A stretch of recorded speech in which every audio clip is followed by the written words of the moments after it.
Assalamu alaikum. Welcome back to our $1 million. நம்ம இப்போ இந்த வீடியோல சிக்கன் கிரேவி எப்படி செய்யலாம்னு தாங்க பார்க்க போறோம். இது கொஞ்சவே டிஃபரண்டா தான் இருக்கும். இப்போ வாங்க நம்ம வீடியோக்குள்ளார போகலாம். நான் இந்த சிக்கன் கிரேவியை விறகடுப்புல தாங்க செஞ்சேன். ரொம்பவே டேஸ்டா இருந்துச்சு. நான் இந்த ரெசிபிக்கு ஃபர்ஸ்ட் அடுப்பை பற்ற வச்சுக்கிட்டேங்க. இந்த அடுப்பு பிடிக்கிறதுக்கு ஒரு 10 நிமிஷம் ஆகும். நல்லா எரிய ஆரம்பிச்சதுக்கு அப்புறம் நம்ம இதில் பாத்திரத்தை வச்சுக்கலாம். நான் பாத்திரத்தோட வெளிப்பகுதியில் நல்லா மண் தடவிருக்கேன். ஏன்னா அடுப்பு கறி பிடிக்கும்ல, நம்ம வளர்க்கும் போது கொஞ்சம் ஈஸியாக இருக்கணுங்கிறதுக்காக வெளிப்பக்கத்தில் மண் தடவிட்டு பாத்திரத்தை வச்சாச்சு. இப்போ பாத்திரம் ஹீட்டான உடனே இதில் எண்ணெய் சேர்த்துக்கலாங்க. நான் 3 டேபிள் ஸ்பூன் அளவுக்கு எண்ணெய் இதில் சேர்த்துருக்கேன். எண்ணெய் நல்லா ஹீட்டானதுக்கப்புறம் இதில் 4-5 பல்லாரி வெங்காயத்தை நல்லா கட் பண்ணிவிட்டு சேர்க்குறேங்க. நான் சிக்கன் கிரேவி செய்கிறதுனால எனக்கு கிரேவி நிறைய வேணுங்கிறதுக்காக நான் 4-5 பல்லாரி வெங்காயத்தை நல்லா கட் பண்ணிவிட்டு சேர்த்துருக்கேன். உங்களுக்கு கிரேவி கம்மியாக வேணும் அப்படின்னாக்கா நீங்கள் ஒரு 2 பல்லாரியோ இல்லை 3 பல்லாரியோ கட் பண்ணிவிட்டு சேர்த்தா போதுங்க.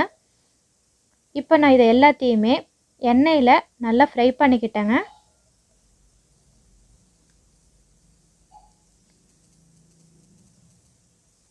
இப்போ ஃப்ரை ஆனதுக்கப்புறம் ஒரு 10 நிமிஷத்துக்கு அப்புறம் இதில் 3 பச்சை மிளகாயும் 2-3 தக்காளி கட் பண்ணிவிட்டு நான் இதில் சேர்க்குறேன்.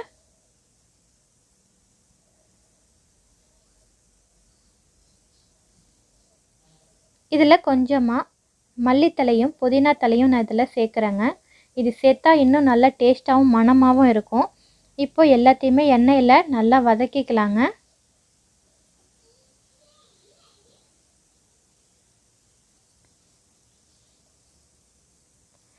இப்போ கொஞ்சமாக தேவையான அளவுக்கு கல்லுப்பு இதில் சேர்த்துருக்கேன். அதையும் சேர்த்துட்டு நல்லா மிக்ஸ் பண்ணிக்கலாம். உப்பு சேர்க்கறதுனால தக்காளி நல்லா ஸ்மாஷ் ஆயிருங்க. இதில் நான் இப்போ இஞ்சி பூண்டு சேர்க்க போகிறேன். இதில் 2 டேபிள் ஸ்பூன் அளவுக்கு இஞ்சி பூண்டு பேஸ்ட் இதில் சேர்க்குறேன். நல்லா ஃப்ரெஷ்ஷாக அரைச்ச இஞ்சி பூண்டுங்க. நம்ம எப்போவுமே ஃப்ரிட்ஜில் வச்சுட்டு நம்ம சேர்க்குறத விட அப்பப்போ ஃப்ரெஷ்ஷாக அரைச்சிட்டு சேர்த்தா அது நல்லா இன்னும் டேஸ்ட்டாகவும் மணமாகவும் இருக்குங்க. இப்போ எல்லாத்தையுமே மிக்ஸ் பண்ணிவிட்டு நம்ம ஃப்ரை பண்ணிக்கலாங்க. நான் இதில் 1 டேபிள் ஸ்பூன் அளவுக்கு மிளகாய்த்தூளையும் 100 கிராம் அளவுக்கு தயிரும் இதில் நான் சேர்த்துருந்தேங்க. அந்த வீடியோ கொஞ்சம் ஸ்கிப் ஆகிடுச்சு. மெமரி டவுன் ஆனதுனால என்னோடய மொபைல் ஆஃப் ஆகிடுச்சு. அதனால் அந்த மிளகாத்தூள் சேர்க்குறதும் தயிர் சேர்க்குறதும் மட்டும் மிஸ் ஆகிடுச்சு. So sorry. நெக்ஸ்ட் டைம் நான் கரெக்டாக அப்லோட் பண்ணுறேன்.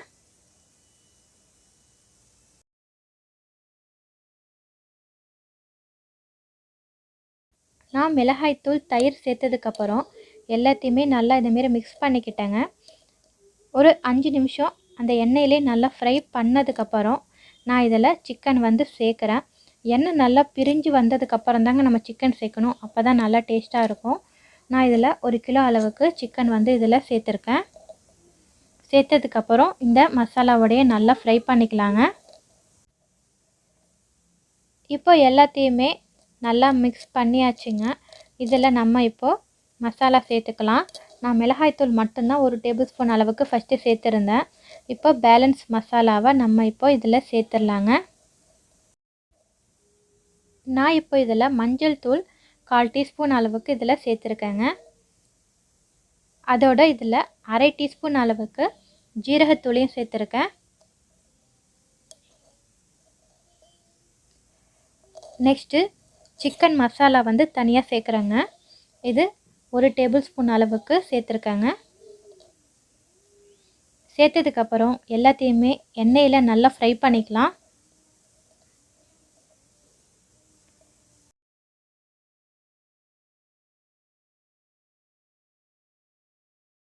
எல்லா மசாலாவையும் சேர்த்ததுக்கப்புறம் நான் இதில் தேங்காய் பால் சேர்க்குறேங்க. 1 மூடி தேங்காவை நல்லா பால் எடுத்துகிட்டு நான் இதில் சேர்த்துருக்கேன். சேர்த்ததுக்கப்புறம் இந்த மசாலாவோடையே எல்லாத்தையும் நல்லா மிக்ஸ் பண்ணிக்கிட்டேன். ஒரு 15 நிமிஷம் இதை நல்லா கொதிக்கணுங்க. இதில் நம்ம தண்ணி சேர்க்க தேவையில்ல. ஏன்னா கோழியில் தண்ணி விட்டுடும். அதுவும் இல்லாமல் நம்ம தேங்காய் பால் வந்து தண்ணி சேர்த்துருக்கிறதுனால எக்ஸ்ட்ரா நம்ம தண்ணி சேர்க்க தேவை கிடையாது.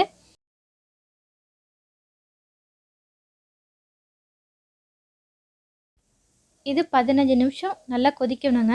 15 நிமிஷம் கொதித்ததுக்கப்புறம் இந்த தண்ணி எல்லாமே நல்லா கொஞ்சம் ட்ரை ஆகி சிக்கன் வந்து கிரேவியாக நமக்கு கிடச்சிருங்க. சிக்கனும் நல்லா வெந்துடும். ஒரு 15 நிமிஷம் இது நல்லா கொதிக்கட்டும்.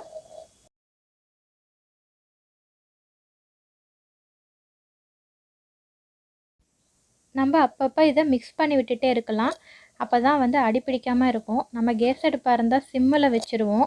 இந்த விறகடுப்பில் வந்து சீக்கிரமாக வந்து கொஞ்சம் அடுப்பு வந்து ஸ்பீடாக இருந்தால் கூட கொஞ்சம் அடியில் தீஞ்சிரும். அதனால நம்ம அப்பப்போ வந்து கிண்டிக்கிட்டே இருக்கணும்.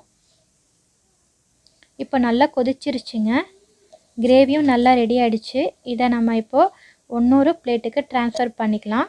பாருங்கள், சூப்பரான சிக்கன் கிரேவி ரெடி ஆகிடுச்சு. இந்த வீடியோ உங்களுக்கு பிடிக்கும்னு நினைக்கிறேன். பிடிச்சிருந்துச்சுன்னா மறக்காமல் $1 மில்லியன் சப்போர்ட் பண்ணுங்கள் அண்ட் சப்ஸ்கிரைப் பண்ணுங்கள்.